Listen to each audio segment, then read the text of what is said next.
morning. It is a tender morning here in Nashville, Tennessee, as it is in many places.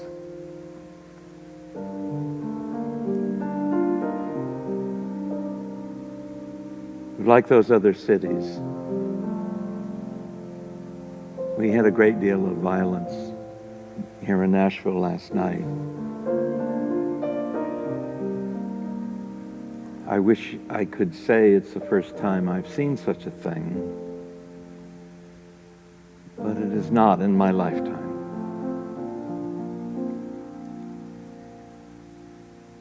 And we will have a different order of service today.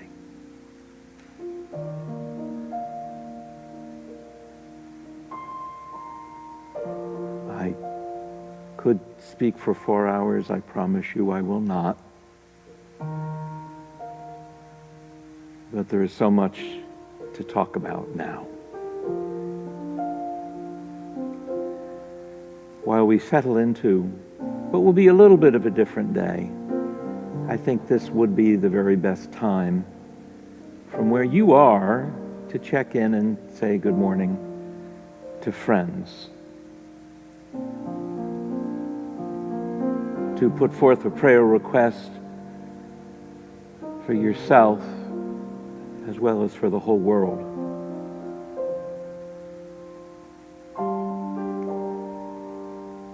And at the risk of sounding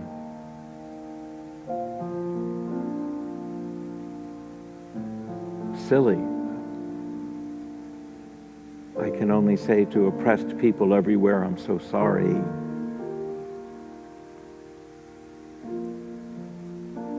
And to know that planet Earth it's a beautiful place, but it's one tough incarnation. So take a moment and tell us how you want us to pray for you during the week.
Keep up your comments if you like during the talk, that's fine.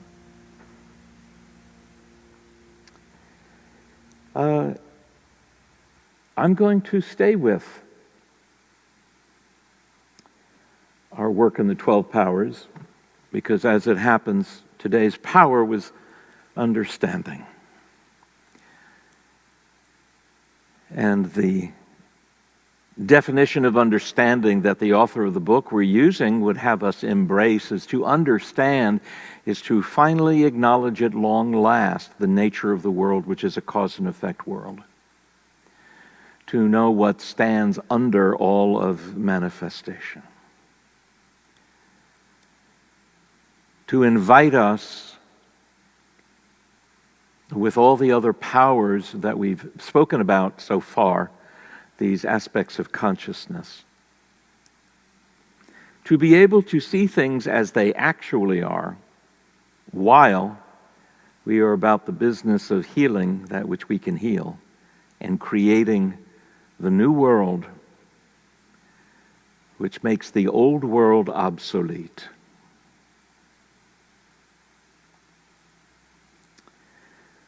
Friend shared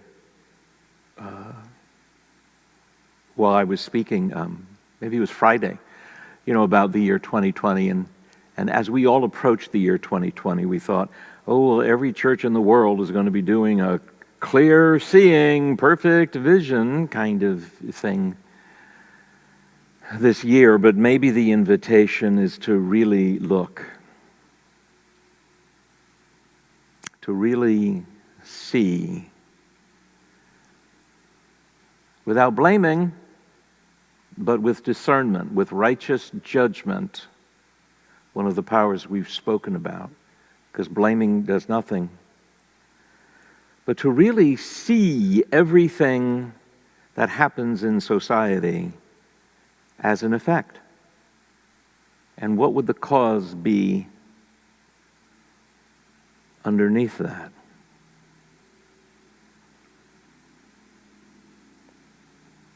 One of the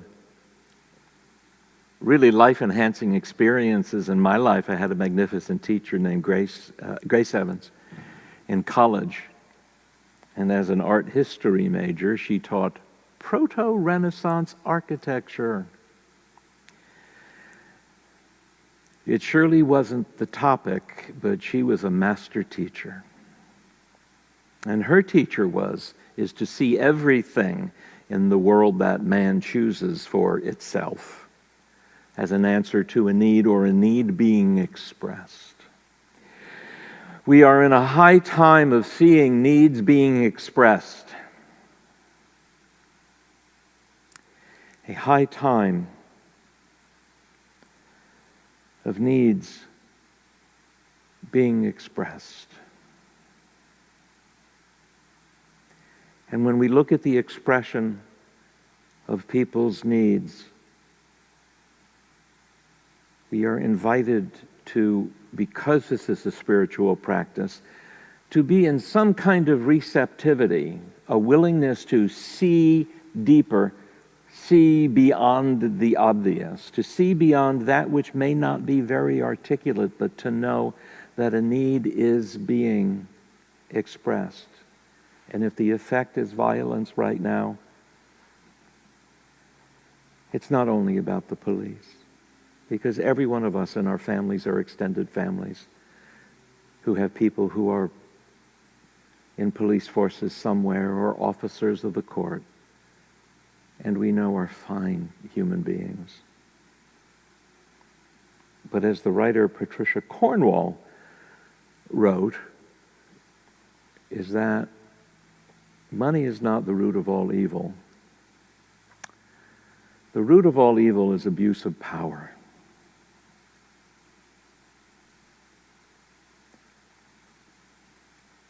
No matter what relationships we're in, there's always a power dynamic going on between husbands and wives, between parents and children, between bosses and workers, between laws and conscience.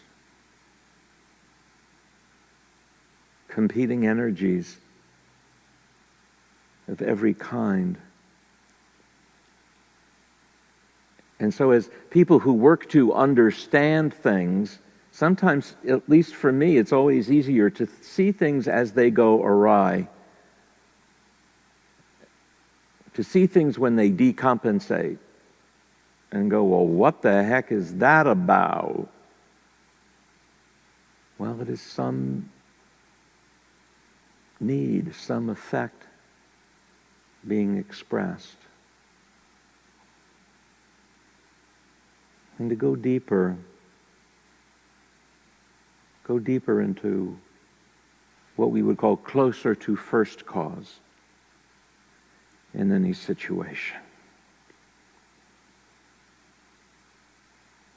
At the energy level, I'm not infantilizing any human beings. At the energy level, when there is violence or there is a riot, it's an expression, it's an inarticulate expression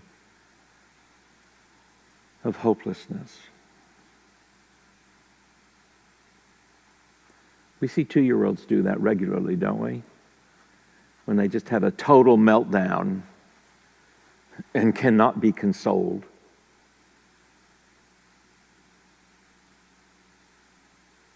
But as a minister in a church where I certainly see this, and you folks with children, and grandparents,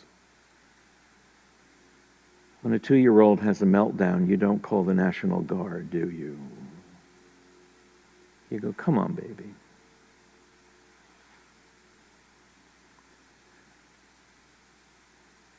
I think life is asking us to take on that energy, that archetypal energy right now. It's for all of us who seek to be healers in this moment, at least to be willing to have the energy to withdraw harsh judgment. Now, I know the mayor and the governor, they have jobs, and I don't expect I'm speaking to them right now. But even to them, there must be a part of us that has to be willing to go, come on, baby. Just cry it out. Or as my most articulate friend, what was his? Dave Moses was a security guard at a video house I used to work at in Hollywood. And whenever there was really bad news, he'd go,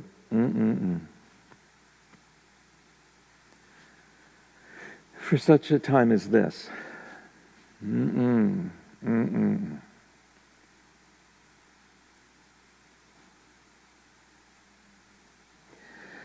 For such a time as this, we are to practice the golden rule as best we understand it.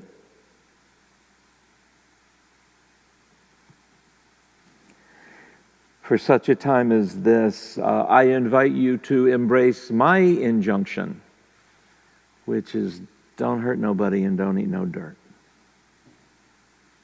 Don't do anything bad to yourself, and don't do anything bad to anybody else. Because at such a time as this, we're getting a message specifically in language also that is echoing. I can't breathe. We heard that when Eric Garner's life was taken in New York. And I can't breathe. We heard from George Floyd as his life was being taken. I can't breathe is the message we're getting with unprecedented wildfires all over the world from nature. I can't breathe is the message that we're getting from coral reefs under the ocean everywhere. For the Great Barrier Reef in Australia, once one of the wonders of the world, is dead. Because it literally, it can't breathe. And there are dead zones in our oceans, in the Gulf of Mexico. Hundreds of miles of ocean and Gulf where no life can live because it can't breathe. The outward symptom of the virus is that one can't breathe.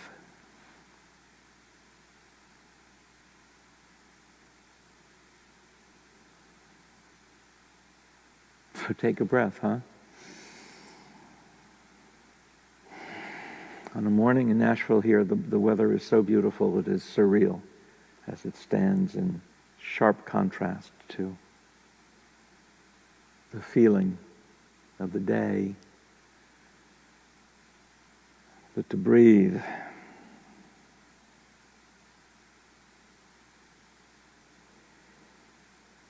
you know, the thing I miss about our Sunday gatherings, that I don't know if I've shared this,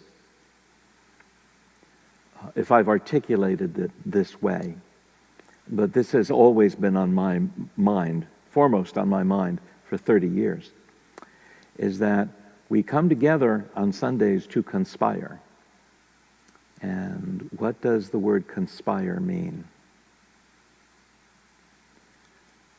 Yes, you out there in live feed land, you're right. It means to breathe together. As we get inspired, fresh breath, the we of me, the group, conspires for something greater. And I am missing the gentle affection that exists within this community, which is seriously different than any other church that I've either pastored or worshipped in as a civilian. The basic good nature of the people that come in here, who are all seeking, as the Buddhists would say, taking refuge in the first jewel. To take refuge in the first jewel is the truth itself.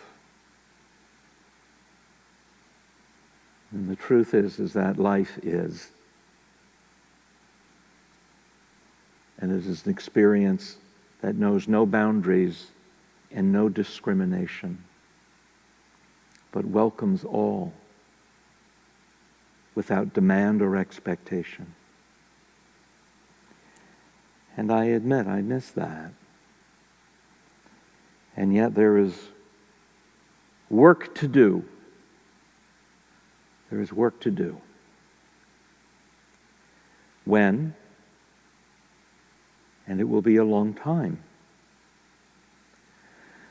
before we can come back and gather together in the ways that are meaningful to us, because I think we have to really start telling the truth. It may be years before we can come back to church and get really up close to people that we care about and hug them. It may be years.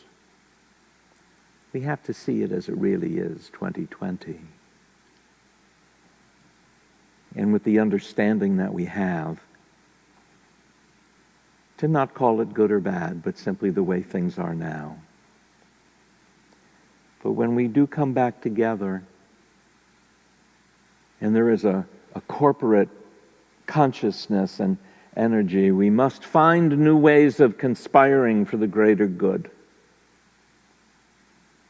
Because I will also say, with softness, but understanding,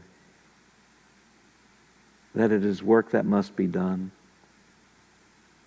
And if we as a group don't take on the greater work of healing what can be healed in community, then there's no reason to come back at all.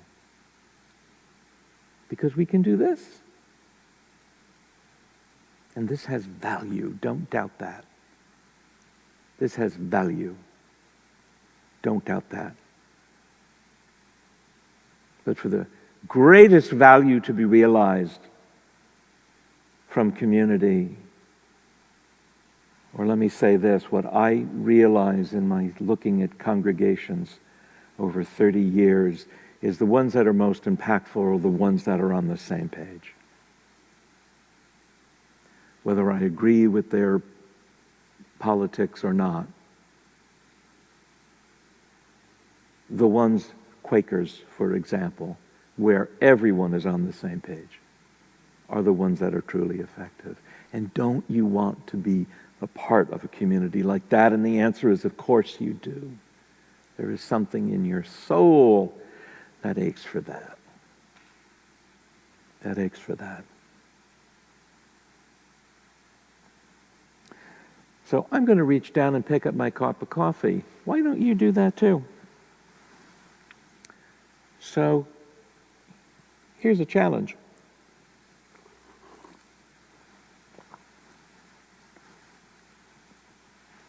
We in our New Thought communities, which largely consist of centers for spiritual living and unity, and the combined forces of that are maybe 500,000 people in the country. That's a lot. That's a lot. We've been flattering ourselves for the last 20 years with a quotation that supposedly is Native American. I don't know. But it ends with the beautiful sentiment that we are the ones that we've been waiting for. Well, if that's you, this is your opportunity to show up and start getting busy. Because I don't see much action out there. And if we are the ones we've been waiting for, we've blown it. Which only means I can look at it with understanding in 2020 vision and understand, oh, this is the effect. I thought I was doing better. It's time for me to withdraw all that energy from this activity and to start casting a vision and casting it in this way and be more effective this time. This is what the whole pattern of growth is. To be willing to tell yourself the truth. And to tell ourselves the truth collectively. And then to make a commitment, healing, make a commitment you're going to keep. And to be better. And to do more. I am incrementally, even during this time, becoming more and more aware as I make an effort to make a demand on my consciousness about how that's going to show up for the rest of it, from today and for the rest of my life as I am blessed to have here. And so let's get busy. Understanding that anything we might be seeing in the world right now is a prayer request, is a request of the planet and its people to see things rightly and within our mind first to not set things rightly, because none of us is the king of the universe, but for us to get in right relationship, to finally be in integrity with what we say, what we feel we espouse to, and the everyday actions of our living, to close the gap between what we know and how we live.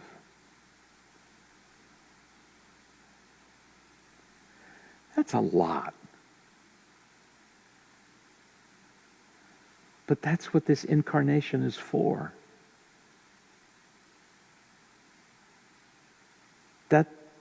That's what this is for.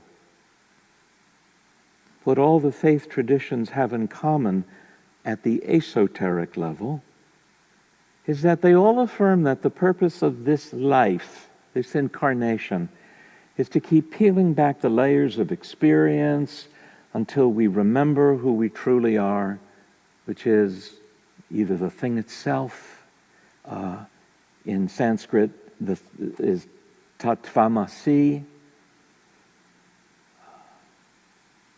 child of the living God. As Eric Butterworth wrote, the an eachness of the allness. And then to begin living our lives all over again as if for the first time. To set you up to succeed, I'm going to turn around. David, would you support me with that music, please? To set you up to succeed, I've got a homework assignment for you that I started doing for me yesterday.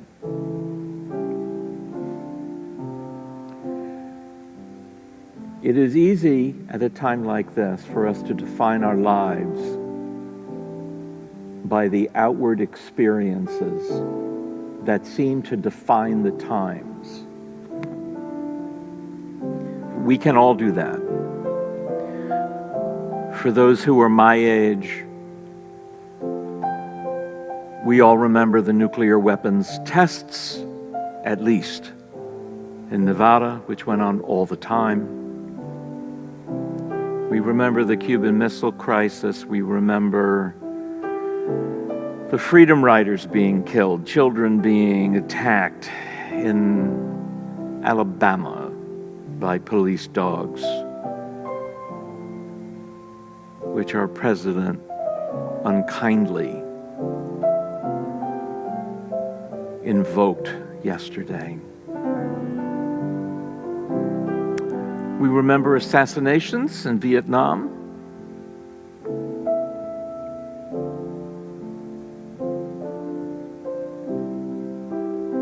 Looking at the young men who were standing in support of this experience, our fine tech crew. And I don't know. I don't even know if they remember 9/11. They were probably too young. But in this century, every 10 years, 9/11, the financial meltdown in 2008,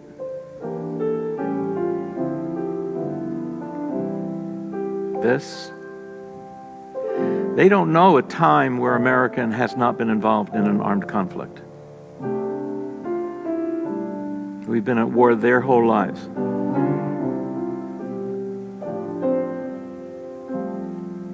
And truly, lest we forget, that even at this time of quarantine, I hate to remind you of this, but in the last 90 days, there have been 96 mass shootings. I don't even know how that happens when we're quarantined. But 100 people have been killed and 500 wounded in mass shootings in the last 90 days. This is a prayer request from this country. It is screaming, please take a deep breath and start again.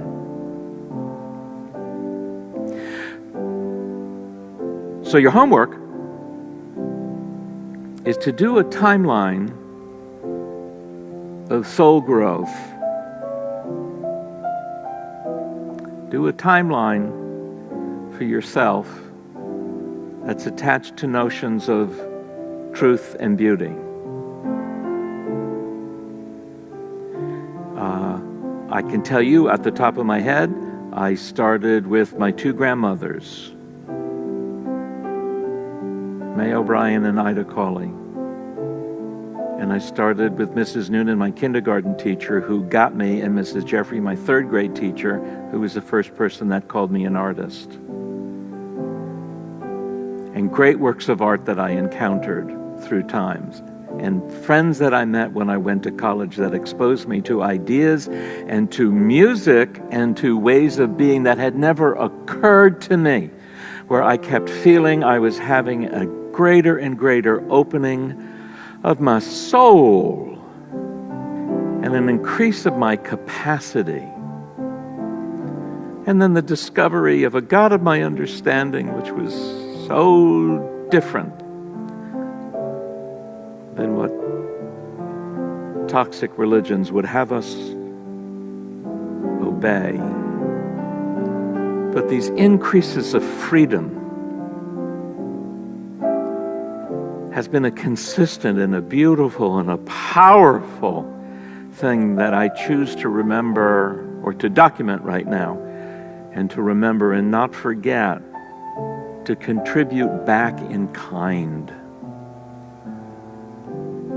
To contribute back in kind. So that is your homework assignment for this week, is to find an equilibrium by tracing the growth of your soul and your affections in this world. And don't forget the first time a lover said to you, I love you, and how that made you feel.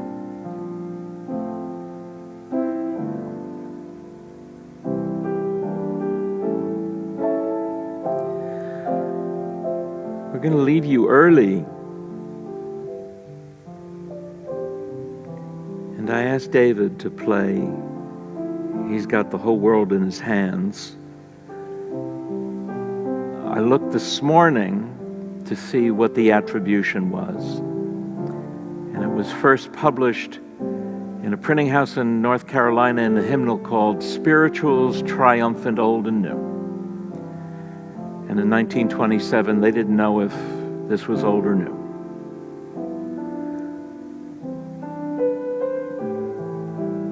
But I know that everybody knows this, and I'm going to step off camera. And when we get to the top, take your time. You can sing it together.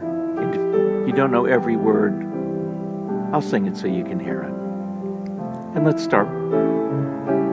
Let's start now. He's got the whole world in his hands. He's got the whole world in his hands. He's got the whole world in his hands. He's got the whole world in his hands. He's got the itty bitty baby in his hands, the itty bitty baby in his hands. He's got the itty bitty baby in his hands. He's got the whole world in his hands. He's got you and me, sister, in his hands. He's got you and me, brother, in his hands. He's got you and me, people, in his hands. He's got the whole world in his hands. He's got the whole world